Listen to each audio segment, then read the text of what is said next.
다같이 사도신경 고백함으로 10월 넷째 주일 일부 예배 드리겠습니다.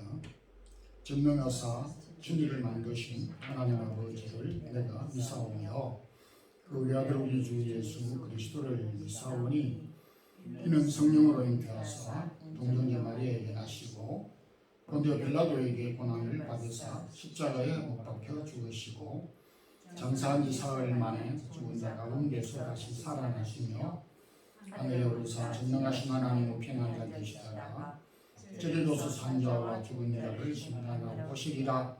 성령을 미사오며 거룩한 공회와 성도가 서로 교통하는 것과 죄를 사하여 주시는 것과 몸이 다시 사는 것과 영원히 사는 것을 미사오나이다. 아멘.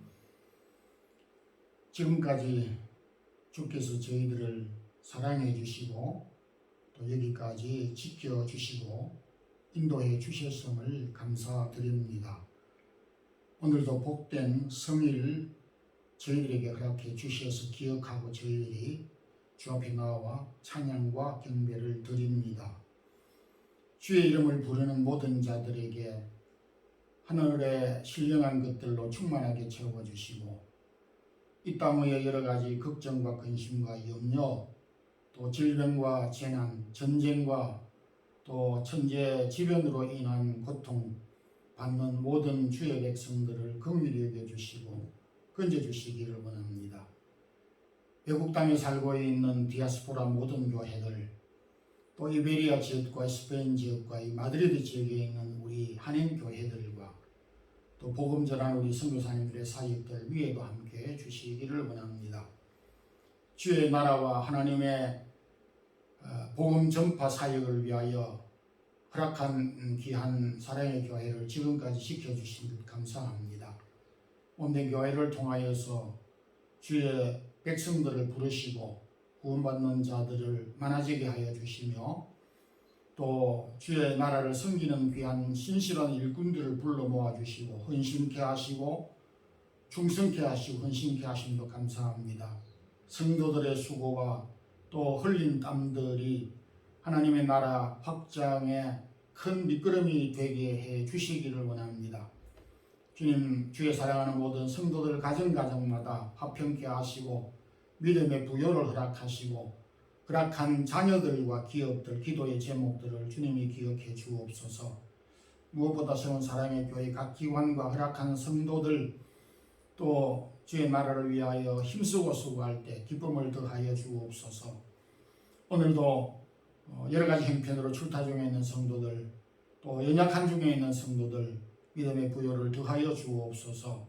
부족한 종 오늘도 이 자리에서 주의 말씀을 잘 증거하며 우리 성도들에게 합당한 말씀을 전할 수 있게 해 주옵소서. 1부, 2부 예배와 어린 자녀들의 예배 위에도 함께 해주시고 찬양배와 어린 자녀들을 가르치는 교사들에게도 능력과 또한 하나님의 크신 은총을 베풀어 주옵소서.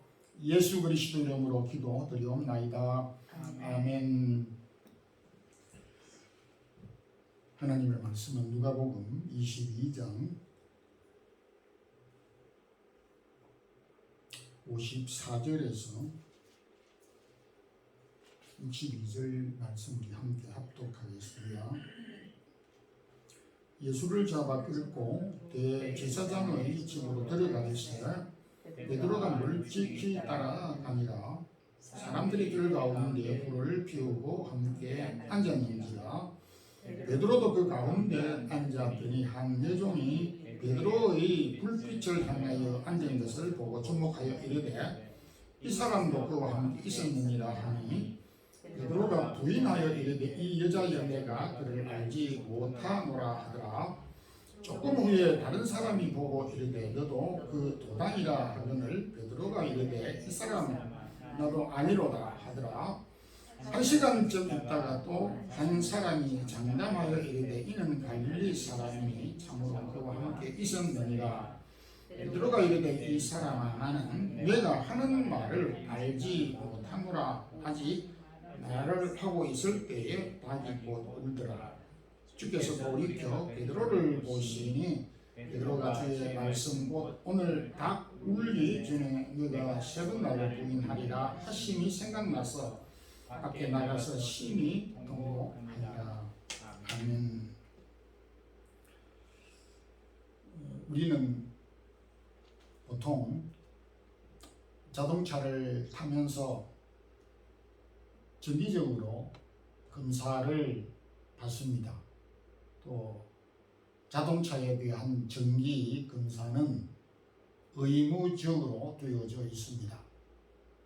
뿐만 아니라 우리의 또 몸도 병원에서 의사 선생님들이 정기적으로 검사하기를 요청하고 있고 또 정기 검진을 받습니다. 큰 병을 사전에 맞고 건강을 유지하기 위함입니다. 저도 평균적으로 한 6개월에 한 번씩 병원에 기본적인 기초 검사를 받고 있습니다. 비단 정기검진이라는 것은 우리의 그 생활 환경이나 우리 몸만 아니라 영적인 생활에서도 정기검진이 필요합니다. 오늘 이 본문을 통해서 내 믿음은 안전한가? 라고 하는 그런 말씀을 통해서 은혜를 나누고자 합니다.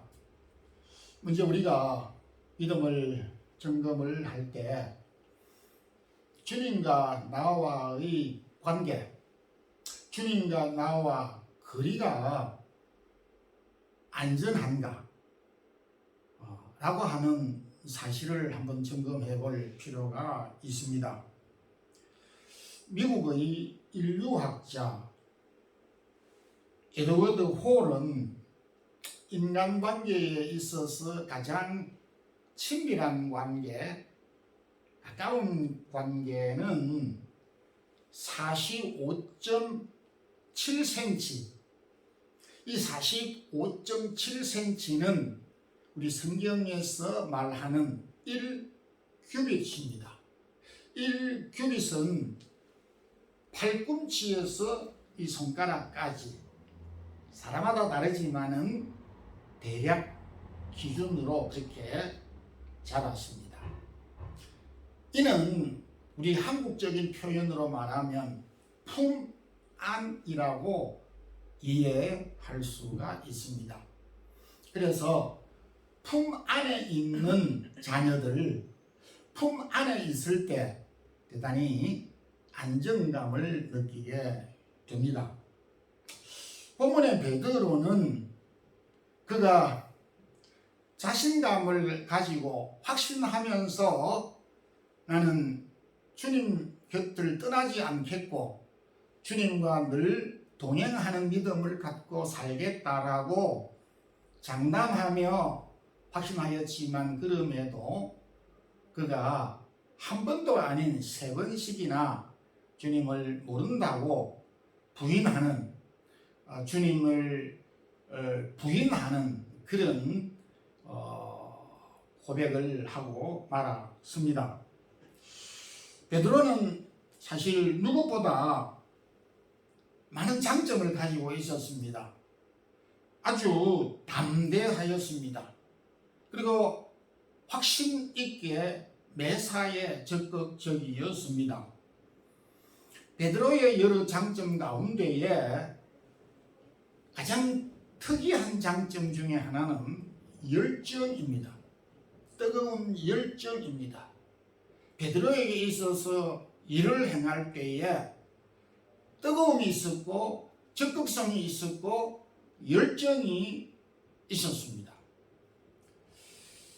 금년도에 서울에 있는 대학생 2,300여 명을 중심으로 당신은 어떤 사람이 되고 싶은가라고 하는 설문조사를 냈습니다. 그럴 때에 2,300명 가운데 무려 90% 이상이 나는 열정적인 사람이 되고 싶다. 좋은 사람이 되고 싶다라고 고백했습니다. 상당히 고무적이고 희망적인 젊은이들이 있다라고 하는 것을 볼 수가 있습니다. 반면에 현재는 그렇지 못하고 있다라고 하는 그런 좀 아쉬움도 담겨져 있는 것이 사실입니다. 베드로는 앞서 말씀드렸던 대로 형제인 안드레가 예수님을 내가 보았으니까 예수님께 함께 가보자라고 하였을 때 지체치 않고 예수님께 나아갔고 예수님의 말씀을 듣고 곧바로 예수님의 제자가 됐습니다. 배를 타고 가다가 예수님이라는 소리를 듣고 무작정 바다에 뛰어내리는 헤엄도 치지도 못하는 자신을 잊어버린 채 물에 빠지면 어떻게 된다는 뒷일은 생각지도 아니하고 그렇게 예수님을 향하여 달려갔던 그런 열정과 적극성이 있었습니다. 베드로는 히포크라테스가 사람을 혈액형별로 분류했던 다혈질에 해당한다고 이렇게 생각을 해볼 수가 있습니다. 다혈질은 우리가 알다시피 상당히 충동적이고 또 이렇게 쉽게 포기하고 또 후회하는 그런 경향이 있지만은 일면의 또 장점도 있습니다.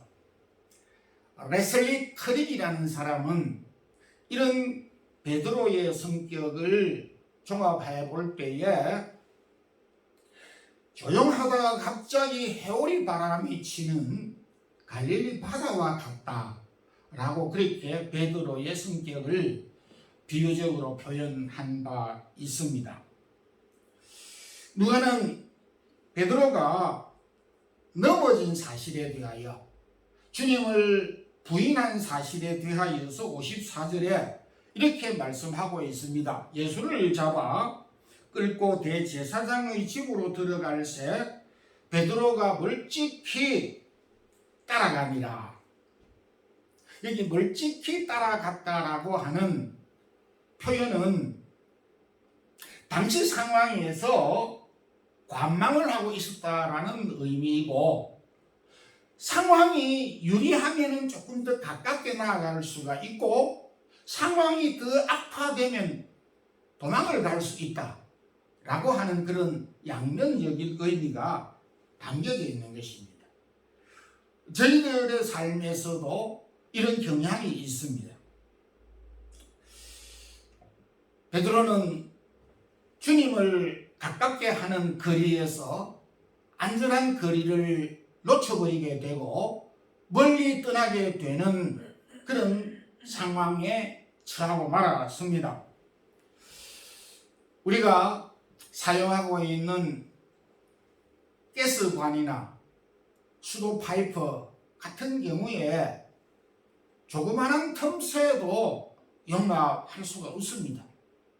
조그마한 그 틈새, 거리, 간격이 큰 사고를 불러올 수 있기 때문인 것입니다. 오늘날 우리가 살면서 틈새, 간격이 많이 있다는 것을 느끼고 있습니다. 세대간,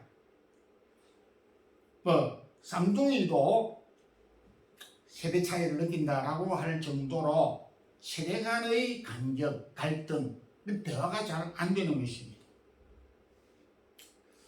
그리고 지역 간, 나라는 말할 것도 없지만은 같은 땅덩어리 안에 산 하나 넘으면은 강 하나 건너면은 서로 개념과 또 어떤 그런 판단력이 정서가 다르기 때문에 대화가 잘 되지 않고 오해를 하는 경향도 있습니다.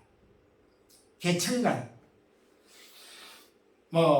신분이나 지위나 그가 가지고 있는 형편도 따라서 이렇게 거리가 계속 멀어져 가고 있는 것을 보게 됩니다. 이것이 이중삼정으로 겹치다 보게 되면 대인관계는 대화가 단절되고 서로 상면하지 않게 되고 등을 돌리게 되고 남남이 되어지면서 이렇게 간격이 생기게 되는 것입니다. 그런 점에서 오늘도 우리가 가장 가까운 우리의 삶의 현장에서 한 울타리 안에 살고 있는 가족, 자녀와 부모, 또 같은 형제간, 또 부부지간, 친척, 또 저희들이 외국에 이렇게 살고 있으므로 참 친인척을 자주 만날 수 없는 그런 어떤 약점을 가지고 있습니다. 그래서 참 간격과 거리가 생기기가 아주 쉬운 그런 형편에 처해 있습니다. 무엇보다 우리는 주님과의 그 관계, 주님과 나와의 어떤 관계가 어떤 상황과 어떤 형편에 있는가를 우리는 매일 점검하지 않으면 안 되는 것입니다. 요한복음 15장 4절 5절 가운데서도 내 안에 거하라. 나를 떠나서는 너희가 아무것도 할 수 없음이니라. 우리가 주님 안에 있지 아니하면, 주님을 떠나버리면은 아무것도 할 수 없기 때문에 나와 주님과의 관계, 나와 주님과의 거리가 멀리 떨어져 있지 않는가 확인을 하고 거리를 항상 좁혀서 주님 안에 거할 수 있도록 해야 한다라는 말씀입니다. 나를 떠나서는 너희가 아무것도 할 수 없다. 포도나무 비유입니다. 포도나무 가지가 포도나무에서 떨어지면은 존재 자체도 있을 수가 없고, 열매는 더더욱 말할 것도 없이 불가능한 일입니다. 우리 그리스도인들이 착각하고 있는 것이 있습니다. 내가 제일 우선이다 이렇게 생각할 수 있습니다. 그러나 나의 존재, 나의 가치, 나의 입장보다 훨씬 더 우선적이고 앞선 부분은 주님과의 관계입니다. 주님 관계가 최우선인 것입니다. 왜냐하면 주님을 떠나서는 나의 존재 자체도, 내가 하고자 하는 일의 성취도 열매도 있을 수가 없기 때문인 것입니다.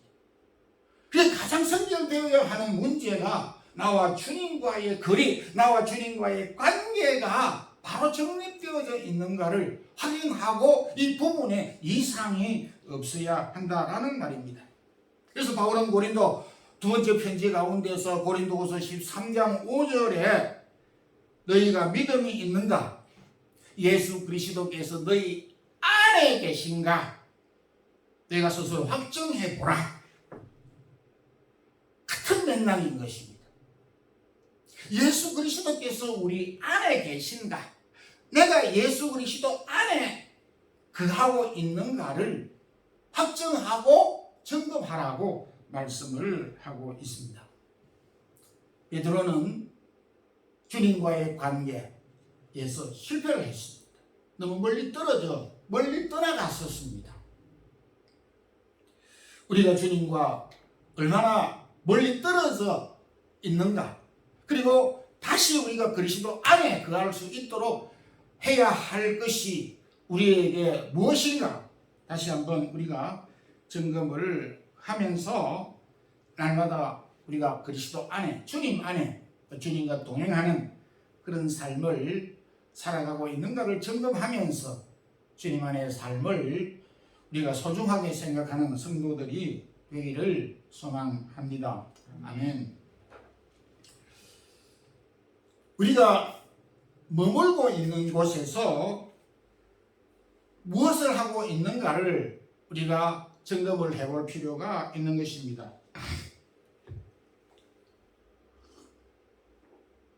베드로는 예수님을 신문하고 재판하는 그 악의 무리들 가운데 함께 자리를 같이 했습니다.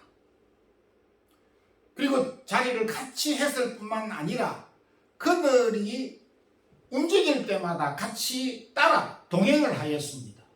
거기서 끝나지 아니하고 그들이 머문 자리에 주저앉아 버렸습니다.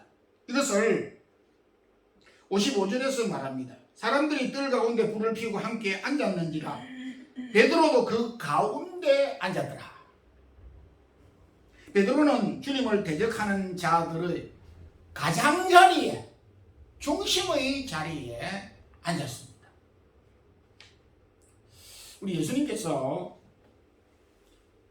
그 여러 비유 가운데서 그물 비유를 해 주셨고 또 알곡과 거라지 비유를 해 주셨습니다.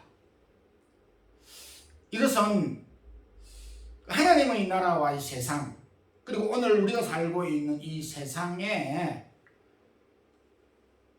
그리스도인과 악인, 선과 악이 공존하고 있다라고 하는 사실을 비유로 말씀해 주시는 것입니다. 다시 말해서 우리 그리스도인들이 천국과 같은 세상에 살고 있는 것이 아니라 우리 그리스도인들이 의를 지향하고 있지만은 우리가 머물고 있는 현실과 자리는 악한 세상에 우리가 더불어 살아가고 있다라고 하는 것을 일깨워 주셨던 것입니다. 그래서 주님은 우리 그리스도인들이 비록 이 세상이 부당하고 악하고 죄악이 관영하다 할지라도 이 세상을 떠나서, 이 세상을 던져서 이 죄악된 세상을 떠나라, 그렇게 말씀하고 가르치시지 않았습니다. 그것을 우리는 표현을 할 때 현실 도피주의자라 그렇게 표현을 할 수 있는데, 그리스도인들은, 기독교인들은 결코 현실이 부당하다고 그 현실을 비판하고 도피하는 현실 도피주의자가 결코 아니라는 것입니다. 오히려 주님은 너희가 세상의 빛과 소금이라, 너희는 세상의 빛이요 소금이라 그렇게 말씀하셨습니다. 일찍이 믿음의 사람 요셉은 악의 상징인 애굽 바로의 신하가 되어서 총리를 맡아서 악의 상징인 바로를 대행해서 그가 통치를 했습니다. 결코 악의 상징인 바로 그를 결코 떠나거나 또 그에 대하여서 도피하지 않았던 것입니다. 동시에 모세 또한 바로 왕궁에서 교육받고 생활하고 40년 자랐습니다. 거기에서 학문을 배웠습니다. 그래서 오늘도 우리 그리스도인들이 세상 학문을 왜 배워야 하느냐 이렇게 생각을 하지 않아야 되는 것은 이와 같은 것을 통해서 우리에게 교훈해 주고 있는 것입니다. 다니엘은 이방왕인 느부갓네살 왕과 벨사살과 그들을 자문해 주었고 그들을 바르게 통치할 수 있도록 자문해 주었고, 다리오 왕 때는 총리의 역할을, 그의 생애 60여 년의 생애를 이방 나라 왕을 위해서 헌신하고 충성하였던 것을 보게 됩니다. 오바댜, 이스라엘 역사상 가장 악하고 악랄했던 아합과 이세벨의 신하로 그가 있으면서 하나님을 섬기는 사람이었습니다. 그가 선 자리에서 하나님의 선지자를 구출하고 먹이고 보호하였던 것입니다. 믿음의 사람들은 주변 상황이 악하다고 그 주변 상황을 부정하고 결코 비관하거나 떠나지 아니하고 오히려 그곳에서 그리스도인의 향기와 맛을, 빛과 소금의 역할을 정확하게 감당했습니다. 성도 여러분, 참 하나님이 나를 풀모지, 하나님을 믿는 사람들이 하나도 없는 이 회사, 직장 가운데 딱 나 홀로 하나님이 믿는 사람을 보내어서 나를 이 믿지 않는, 하나님을 믿지 않는 사람들 가운데 보내신 이유가 무엇인가? 사사건건 그들이 나를 시비하고 어떨 때는 조롱도 하고 내가 포위된 듯 살면서 나를 왜 이곳에 보내셨는가? 하나님이 왜 나를 믿지 않는 집안에 신임을 보내어서 믿지 않는 집안에 친인척들로 하여금 나를 이렇게 핍박을 하게 만들도록 나를 이곳에 왜 시집을 보냈는가? 이런 갈등을 가질 수가 있고 생각을 할 수가 있습니다. 그러나 하나님이 우리를 세상 가운데 보낸 이유가 있습니다. 오늘날 저희들을 믿지 않는 공동체 속에, 직장과 회사 속에, 사회 속에, 또 가족들 속에 부딪히며 살아가도록 하신 이유가 무엇이겠습니까? 그곳에서 하나님의 이름과 하나님의 의와 하나님께서 우리에게 그리스도의 빛과 또 소금의 역할을 감당하기 위해서 보냈다는 사실을 알아야 되는 것입니다. 베드로가 대적자들의 자리에 앉았다는 그 자체, 대적자들과 같이 대화를 했다는 그 자체가 나쁜 것이 아니고 죄된 것이 아니었습니다. 그곳에서 자신의 믿음을 나타내지 못했던 것이 베드로의 잘못인 것입니다. 그래서 우리는 주변 상황이 악하다고 하는 것 때문에 비관할 이유는 없는 것입니다. 도리어 그 가운데서 내가 무엇을 하고 있는가, 무엇을 해야 될 것인가를 판단하면서 그리스도인의 이름을 나타내는 삶을 살고 있느냐 점검을 해야 되고, 그렇게 하도록 우리가 힘을 써야 한다라는 것입니다.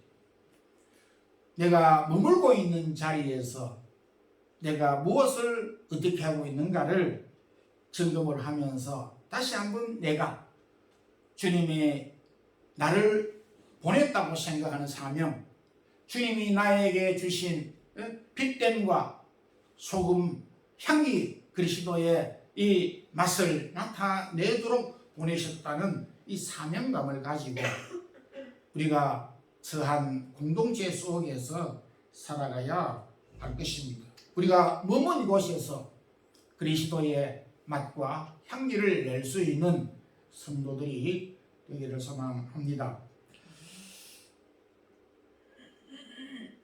베드로가 믿음에 떨어졌고 믿음에서 실패를 했던 사실을 통해서 왜 그러면 베드로가 믿음에 떨어졌을까를 생각하면서 우리가 믿음에 떨어지지 않기 위해서는 어떻게 무엇을 준비해야 할 것인가 우리가 점검해 봐야 할 필요가 있습니다. 우리가 이 생활화되고 습관이라고 하는 것이 있는데, 이 습관은 하루아침에 생기는 것이 아닌 것입니다. 좋은 습관이든 나쁜 습관이든 반복이 될 때에 습관화되는 것입니다. 이것은 영적인 경우도 마찬가지입니다. 베드로가 평소 기도하는 일에 대해서 별 관심이 없었습니다. 주님께서 시험에 들지 않기 위해서 기도하라고 하였을 때도 그 말 자체를 알아들었는지 못 알아들었는지 별 관심이 없었습니다. 그래서 피곤하기 때문에 자연적으로 잠을 잤겠습니다. 그런데 이후 곧바로 주님께서 시험에 들지 않게 기도하라고 하신 말씀 이후에 곧바로 57절에 보게 되면 베드로가 부인하여 가로되 내가 저를 알지 못하겠노라. 이것은 주님께서 기도하라고, 베드로에게 기도하라고 하신 이유가 바로 믿음에서 떨어지지 않도록 기도하라고 말씀하신 것입니다. 다시 말해서 주님께서 베드로에게 기도하라 하신 이유는 시험에 들지 아니하고 시험에서 이기고 자신의 믿음이 떨어지지 않고 믿음의 승리를 위해서 기도하라 하신 것입니다. 바꿔 말하면 기도하지 않으면 시험에 들 수밖에 없다라는 말씀이기도 합니다. 기도가 중요한 것은 평소 우리가 기도가 중요한 것은 마치 우리가 매일 운동을 하는 것을 통해서 체력을 단련하고 유지하는 것처럼 기도의 생활을 통해서 우리 믿음이 성숙되고 강해질 수 있기 때문인 것입니다. 저는 이렇게 생각을 해 보는 경우가 많습니다. 성경에는 기록이 없습니다만은 아담과 하와가 그토록 하나님께서 사랑하셔서 에덴 동산을 주시면서 살도록 하셨는데 그들이 얼마 있지 않아서 범죄하였습니다. 시간이 짧아서 그런지는 잘 모르지만은 그들이 사탄의 꾀임에 넘어가기 전에 기도로 단련하고 준비가 되어 있었을까? 그리고 그 이전에 그들이 시험에 들지 아니하도록 무장하고 기도로 준비하고 무장을 했을까? 이렇게 다시 질문을 해보면은 그렇지 않았을 것이다 라고 하는 확신이 드는 것입니다. 아브라함이 하나님께서 그토록 아브라함에게 너 씨를 통해서 후손을 주겠다라고 했는데 끝까지 믿지 못하고 후처를 통해서 자녀를 얻기를 원했습니다. 인간적인 방법으로. 그런데 후처를 얻을 때에도 하나님의 말씀을 기억을 했겠지만 그가 과연 기도하고 후처를 얻었을 것인가 의심이 되는 부분이고, 다윗의 생애의 가장 비극적인 순간을 맞이하였을 때에도 성경에는 기도했다는 자체가 없습니다. 기도가 중요한 것은 평소에 우리가 기도가 중요한 것은 우리가 다급한 상황에 또 우리의 믿음이 시험에 들지 않도록 하기 위해서 항상 필요한 준비라고 하는 것을 깨우쳐 주고 있습니다. 베드로는 예수님과 함께 계실 때에 기도의 중요성을 깨닫지 못했습니다. 그런데 훗날 자신이 나이가 많아서 로마에서 어린 성도들을 돌보며 박해가 오고 또 신앙의 위험들이 도사리고 있을 때에 자신들을 바라보고 있는 성도들을 향하여서 베드로전서 4장 7절에 만물의 마지막이 가까워왔으니 그러므로 정신을 차리고 기도하라, 근신하여 기도하라, 이렇게 교훈을 해주신 바 있습니다. 참 의미 있는, 이것은 자신의 경험을 통해서 어쩌면 자신의 실패를 통하여서 성도들이 다시 또 실패를 하지 아니하도록 믿음의 준비를 단단히 하라고 하는 권면이며 교훈이며 부탁이었습니다. 정신을 차리고 기도하라고 하는 말을 바꾸어 말하면 기도할 때 정신이 차려진다 이런 말이고, 기도하지 않으면 정신을 잃어버리게 된다라는 말입니다.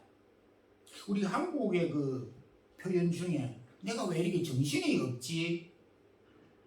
라는 말을 종종 합니다. 내가 정신을 잃어버렸구나, 정신을 놓았구나, 이런 말을 하는데 이 말은 오늘 이 본문을 대입해서 설명을 하면 기도하지 않았다 이 말입니다. 내가 왜 정신이 없지? 기도를 안 했다 이 말입니다.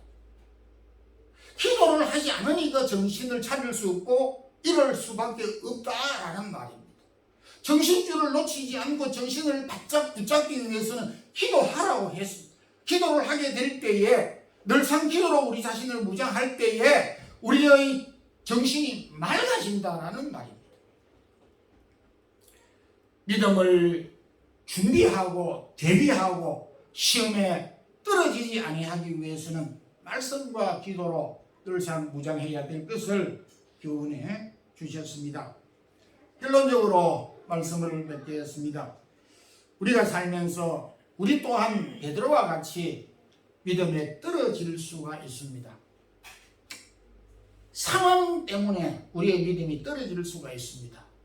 그러므로 우리가 믿음에서 항상 점검해야 될 것은 주님과의 관계, 주님과의 거리, 내가 주님 안에 있는가, 주님께서 내 안에 계신가라고 하는 것을 확인해야 되고, 내가 머물고 있는 상황과 장소가 악하다고 그렇게 비관할 것만 아니라 내가 그곳에서 참 그리스도인의 맛과 향기를 내야 된다는 사명감을 가지고 맛과 향기, 빛과 소금의 역할을 감당해야 되어야 하고, 그리고 우리가 늘상 언제 우리에게 다급한 위험, 시험이 올 줄 모르기 때문에 믿음에 떨어지지 않도록 늘상 기도로 무장하고 준비함으로써 우리 그리스도인의 모습 간직하고 또 주님께 영광 돌리는 우리 모든 성도들이 되기를 주님의 이름으로 축원합니다. 기도하겠습니다. 주님 감사합니다.